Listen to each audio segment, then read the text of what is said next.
Hey, it's Greg Burdine. I'm the pastor at Faith Baptist Church in Adrian. Hope you're having a good day this Saturday. And as we finish up the week, get ready for the weekend, it's Valentine's Day. And I hope you hear from people that you love and love you, and hope you're able to connect with people that you love and just spend some time to know this, that God loves you so much. And so that's always a good one. Valentine's Day is always a good time to remember how much we're loved by God and try to love Him back and let Him know, God, we love you so much. But I want to finish up the week here before we start. Tomorrow is a Sunday. I'll be preaching a brand new sermon. Let me see. It'll be out of Hebrews chapter 5, but it is warning against drifting. It's so easy to drift away from what we should be doing and drifting away from God. I'll be talking a little bit about you can't drift far enough that you lose your salvation, but you can sure drift to where you lose the blessing. We'll talk a little bit about that tomorrow, so hopefully you have a good Sunday.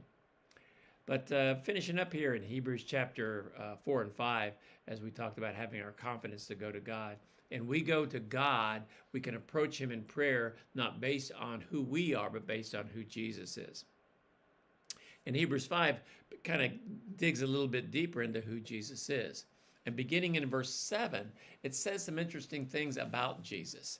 And it says in verse 7, who in the days of his flesh, in other words, when Jesus was on the earth in human nature, in flesh, when he had offered up prayers and supplications with strong crying and tears unto him that was able to save him from death, and was heard in that he feared. In other words, he knew that God could save him from death, and he did say, not my will, thy will be done. Let this cup pass away from me.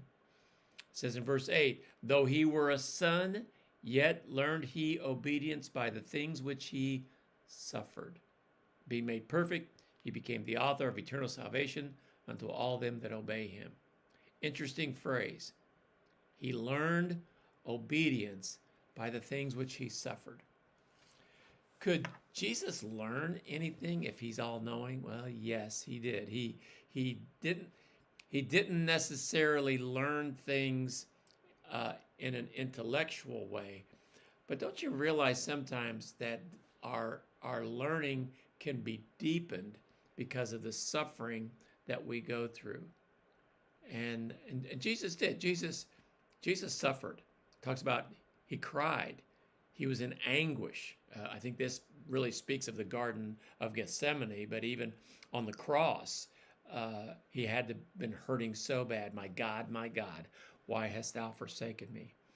And even through this, he demonstrated obedience. And because he demonstrated obedience in persevering through suffering, he learned some things. He learned some things by experience. Don't we sometimes, we learn it in our head, and then there is a deeper experience when we have to go through it. We may know it up here, but we don't know it down here. Suffering teaches us some things that nothing else can teach us that way. And most of the life lessons I've learned have been learned through hard times. God uses our suffering the same way he uses Jesus' suffering to bring about good. He uses our suffering to shape us, to deepen us, to mature our faith, to strengthen our faith. We learn more about ourselves, about God, about our friends, about life. Obedience is learned in the hardship, and it becomes a testimony of what God can do and a path to spiritual growth. So here's a good question to ask yourself. What is God teaching you through your current trial? What you're going through right now. And it may not be tremendous suffering, but some of you, it may be a real test of your faith.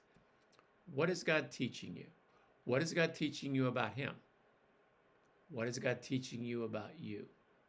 And I always like to say, God, I've learned it. Stop the suffering, But sometimes God allows us to go through some things so we can learn. What is he teaching you? And a good prayer, God, I trust you even in suffering. Help me to learn obedience through every season. And this is going to be a tough one, but I trust you, and I'll know better on the other side of this. God bless you, and hope to see you tomorrow.